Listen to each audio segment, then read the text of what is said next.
가피풀 말씀 테마, 우리가 입으로 할 수 있는 최상의 일은.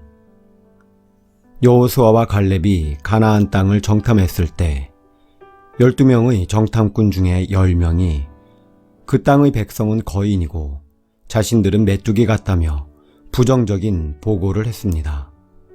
그 보고에 백성들은 흥분했습니다. 차라리 자기들이 종살이하던 애굽에서 죽었든지 아니면 광야에서 죽었으면 좋았을 것이라고 불평했습니다. 그러나 그들의 악평과 달리 여호수아와 갈렙은 단호히 주장했습니다. 여호와께서 우리를 기뻐하시면 우리를 그 땅으로 인도하여 들이시고 그 땅을 우리에게 주시리라. 이는 과연 젖과 꿀이 흐르는 땅이니라. 다만 여호와를 거역하지는 말라. 또 그 땅 백성을 두려워하지 말라. 그들은 우리의 먹이라. 민수기 14장 8절 9절. 한쪽은 자신들 스스로 메뚜기 같다고 했고 다른 쪽은 적들이 우리의 먹이라고 했습니다. 한쪽은 적들의 기세에 눌려서 싸워보지도 않고 죽겠다고 엄살을 떨었고 다른 쪽은 하나님께서 함께 하시면 적들은 우리의 먹이가 될 것이라고 말했습니다. 이때 하나님이 어떻게 반응하셨습니까? 하나님께서는 너희들이 한 말 그대로 이루어지게 해주겠다고 하셨습니다. 하나님은 너희 말이 내 귀에 들린 대로 내가 너희에게 행하리니 라고 말씀하셨습니다. 약속의 땅을 코앞에 두고 이스라엘 백성들은 40년 동안 광야를 유랑하다가 그들의 말대로 죽었습니다. 이처럼 죽고 사는 것이 우리가 하는 말에 달려 있습니다. 말이 우리의 운명을 결정합니다. 덴마크 속담 중에 바다는 사람의 손에 의해, 세계는 사람의 입술에 의해 지배되고 있다 라는 말이 있습니다. 말은 우리를 죽일 수도 있고 살릴 수도 있습니다. 말이 우리의 미래를 결정합니다. 그러므로 우리는 복된 미래를 창조하는 언어 생활을 해야 합니다. 그렇다면 우리가 입으로 할 수 있는 최상의 일이 무엇입니까? 그러므로 우리는 예수로 말미암아 항상 찬송의 제사를 하나님께 드리자. 이는 그 이름을 증언하는 입술의 열매이니라. 히브리서 13장 15절. 하나님을 찬양하는 것보다 더 가치 있는 일은 없습니다. 하나님께 감사를 표현하십시오. 하나님의 영광을 높이는 찬양을 마음속으로 드리십시오. 예수님께 여러분의 사랑을 고백하십시오. 우리의 영혼이 살고 건강해지고 감사가 충만한 삶이 될 것입니다. 주의 인자하심이 생명보다 나음으로 내 입술이 주를 찬양할 것이라. 이러므로 나의 평생에 주를 송축하며 주의 이름으로 말미암아 나의 손을 들리이다. 골수와 기름진 것을 먹음과 같이 나의 영혼이 만족할 것이라. 나의 입이 기쁜 입술로 주를 찬송하되 내가 나의 침상에서 주를 기억하며 새벽에 주의 말씀을 작은 소리로 읊조릴 때에 하오리니 주는 나의 도움이 되셨음이라.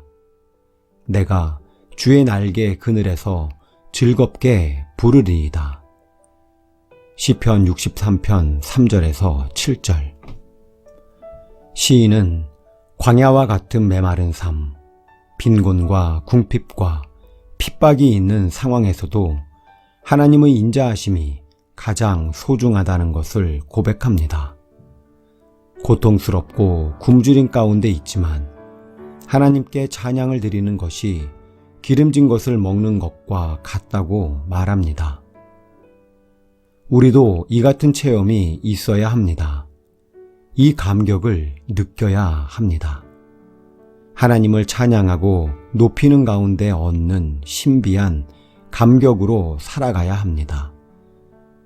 하나님을 높이고 찬양하는 말과 찬양을 통해서 세상이 줄 수 없는 놀라운 감격을 경험해야 합니다. 믿음이 강한 우리는 마땅히 믿음이 약한 자의 약점을 담당하고 자기를 기쁘게 하지 아니할 것이라. 우리 각 사람이 이웃을 기쁘게 하되 선을 이루고 덕을 세우도록 할지니라. 로마서 15장 1절 2절. 성경은 믿음의 사람들이 약한 자의 약점을 담당하라고 말씀합니다. 자기를 기쁘게 하는 것이 아니라 타인을 기쁘게 하라는 것입니다. 그들이 선을 이루고 덕을 세우도록 도우라고 합니다. 그렇다면 우리는 주변 사람들을 어떻게 도울 수 있을까요? 한때 나라를 들썩이게 했던 탈옥수 신창원이라는 사람이 있었습니다. 그는 신창원 907일의 고백이라는 책에서 이렇게 고백했습니다. 지금 나를 잡으려고 군대까지 동원하며 엄청난 돈을 쓰는데 나 같은 놈이 태어나지 않는 방법이 있다. 내가 초등학교 때 선생님이 넌 착한 놈이야 라고 머리 한 번만 쓰다듬어 주었으면 여기까지 오지 않았을 것이다. 5학년 때 선생님이 새끼야, 돈 안 가져왔는데 뭐하러 학교 와?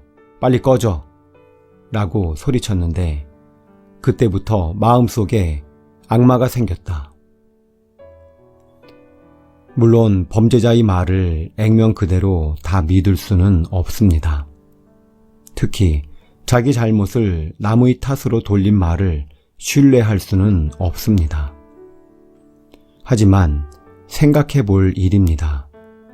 만일 선생님이 그를 사랑으로 품어주고 격려해 주었다면 어떻게 되었을까요? 그가 정말 범죄자의 길로 들어서지 않았을지도 모를 일입니다.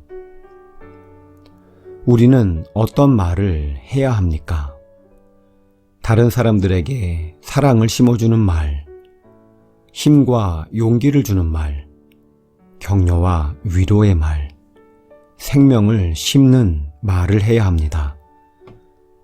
그것이 다른 이들을 살리고 더불어 나 자신을 살리는 일입니다. 비난은 상처로 돌아오고 칭찬은 영광으로 돌아옵니다. 지금 이 순간에도 여러분의 따뜻한 눈길과 격려의 한마디를 애타게 기다리는 사람이 있습니다. 격려는 돈으로 줄 수 없는 큰 기쁨을 줄 수 있습니다. 사랑의 언어로, 격려와 위로로 여러분 주변의 사람들이 환하게 웃을 수 있게 해보십시오. 인간은 말의 지배를 받고 삽니다. 우리가 매일 하는 사소한 말도 대단히 중요합니다. 그 사소한 말이 우리의 운명을 지배할 수 있기 때문입니다. 따라서 우리는 말을 신중하게 가려서 해야 합니다. 믿음의 언어 생활을 해야 합니다. 믿음의 언어 생활이 나의 체질을 바꾸어 줍니다. 게으른 사람이 부지런한 사람으로, 의심하는 사람이 확신의 사람으로, 초라한 인생이 위대한 인생으로 바뀝니다. 함택의 인생 멘토 중에서 가피풀 말씀 테마, 우리가 입으로 할 수 있는 최상의 일은